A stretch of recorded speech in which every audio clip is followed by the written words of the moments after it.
मिला है, इसमें लिखा हुआ है Kasturba Gandhi Balika Vidyalaya employees welfare association Uttar Pradesh. अभी मैंने जैसे आपको दिखाया कि कोविड-19 की वजह से जो स्कूलों की गाइडलाइन आई हुई है, उस पर स्कूल प्रशासन अपने स्कूल में किस तरह की प्रावधान कर रहा है, कैसे बच्चों को ला रहा है। मैंने आपको जैसे 3-4 स्कूलों का भी अपने चैनल के माध्यम से दिखाया। उसी तरीके से अब मैं इको गार्डन पे हूँ, जहाँ पर ये भी शिक्षक हैं, ये अपनी किसी मांग को लेकर के यहाँ पे आए हुए हैं। हमारे साथ 2 लोग हैं, एक जेंट्स है, एक महिला है, और काफ़ी सारी महिलाएं हैं, पुरुष हैं जो यहाँ धरने पे बैठे हैं। तो आइए इनसे जानते हैं कि ये Kasturba Gandhi Balika Vidyalaya employ welfare association Uttar Pradesh का क्या मांग है और सरकार से इनकी क्या मांग है। आइए इनसे जानते हैं। सर, सबसे पहले अपना शुभ नाम बताएं। जी धन्यवाद। मेरा नाम संजय चतुर्वेदी है, पूर्व प्रदेश अध्यक्ष भी मैं रह चुका हूँ। और ये जो 14/7/2020 का जो दमनकारी जियो राज्य परियोजना निदेशक जी ने जारी किया है, इससे पूरा प्रदेश कराह उठा है। पूरे प्रदेश में एक तरह से दास्तापूर्ण कार्रवाई की जा रही है। जैसे अंग्रेज शासन करते थे, इस समय उसी तरह का शासन हमारे कस्तूरबा कर्मचारियों के साथ हो रहा है। 14/7/20 के शासनादेश में संगत असंगत विषय का मुद्दा, वार्डन फुल टाइम को पार्ट टाइम बनाना, पार्ट टाइम को फुल टाइम बनाना, संविदा समाप्त कर देना, पुरुष शिक्षकों को बाहर कर देना, मुख्य विषय बनाना, गौड़ विषय बनाना, ये सब 14/7 के जियो में है, जो हर तरह से हमारे स्टाफ को नौकरी से निकालना चाहता है। इसलिए हमारी प्रमुख मांग यही है कि 14/7/20 के जियो को तुरंत ख़त्म कर दिया जाए, या फिर नवीन चयन प्रक्रिया में इसको लागू किया जाए।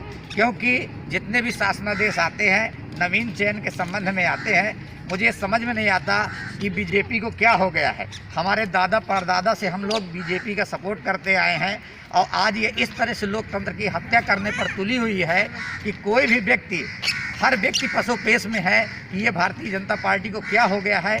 लोकतंत्र की हत्या हो गई है प्रदेश से, टोटल अधिकारी तंत्र चालू हो गया है। जो भी अधिकारी कहते हैं वही सरकार मान जाती है, जो जनता कहती है, जो लोग कहते हैं, उससे सरकार का कोई लेना देना नहीं है। इसलिए मैं इस चैनल के माध्यम से मैं सरकार को बता देना चाहता हूं कि जो ये राज्य परियोजना निदेशक विजय किरण आनंद जी ने 14/7/20 का शासनादेश जारी किया है, इससे आपकी सरकार की छवि पूरे प्रदेश में धूमिल हुई है। और मैं आपको ये विश्वास दिला देना चाहता हूँ कि अगर आपने समय रहते अपने अधिकारियों में नकेल कसने की कोशिश नहीं की, तो अगली बार यही अधिकारी आपको प्रदेश में रहने नहीं देंगे। धन्यवाद। सर, ये जानना चाहूँगा कि जो प्रदेश, ये सारे लोग यहाँ पे आए, ये क्या यूपी के सारे जिलों से आए हैं? हाँ, एक बात हम बता देना चाहते हैं, ये जितनी भी महिला बहनें हमारी बैठी हुई हैं, पुरुष भाई बैठे हुए हैं, ये उत्तर प्रदेश के विभिन्न जनपदों से आए हुए हैं। कोई ऐसा जनपद नहीं है जहाँ से हमारे 1-2 व्यक्ति नहीं आए हुए हैं। ये सब पीड़ित हैं। इनमें बहुत लोगों की संविदा समाप्त कर दी गई है, और बहुत लोगों को 1-2 दिन के अंदर नोटिस मिलने वाली है। इसलिए वो यहाँ पर धरने पर बैठे हुए हैं।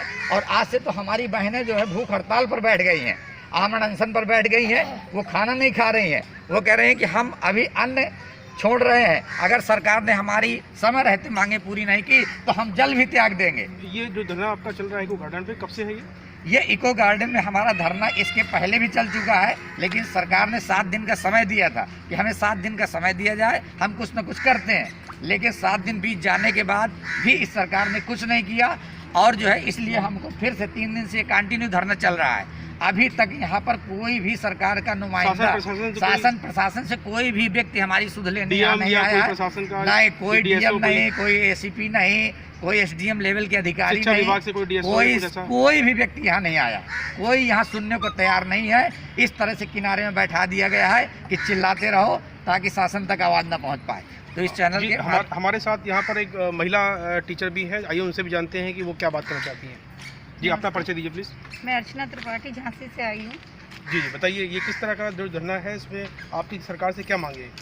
ये हमारी मांग ये है सर कि ये 14/7 2020 का जियो उन्होंने शासन ने निकाला है, उसको वापस किया जाए। क्योंकि ये जो भी उसमें उन्होंने अपनी शर्तें रखी हैं, हम लोगों पे कैसे भी लागू नहीं होती हैं। इसलिए हमारे सारे पुरुष भाइयों की जॉब जा रही है। दूसरा, उन्होंने मुख्य विषय और गौड़ विषय को बांट दिया है, जिससे जो मुख्य विषय के पुरुष हैं उनको तो जाने जाना है। वहाँ के कमलाकर पांडे जी बोलते हैं, यदि आप में मुख्य विषय हुआ तो मैं कुछ नहीं कर सकता हूँ, अगर पार्ट टाइम के विषय हुए तो मैं जॉब में रखूँगा। मुख्य विषय को और गौड़ विषय को बांटने वाले SPD होते कौन है? और शासन से हम लोग 8 तारीख से बराबर मांग कर रहे हैं कि हमारी यहाँ सुनवाई हो, हमारे इस जियो को वापस किया जाए। यदि आपको बहुत शौक है नए जियो को लागू करने का तो आप करिए, लेकिन नए चयन तो कीजिए, नवीन चयन तो कीजिए। लेकिन यहाँ कोई सुनने वाला नहीं है। कल हमारी बहनें, हम लोग सब रात को बैठे रहे, वहाँ कोई सुनने वाला नहीं है। कैसी सरकार है योगी जी की, समझ में नहीं आता। ये SPD विजय किरण आनंद पलीता लगाने पर तुला हुआ है और ये बिल्कुल 7 विधायकी का जो अभी उपचुनाव होना है, बिल्कुल जमानत जब्त करवा देगा उम्मीदवार की। ये बिल्कुल तय है अगर उन्होंने वापस नहीं लिया 14 जुलाई को जियो। यही मेरी मांग है, इस जियो को तत्काल वापस लिया जाए।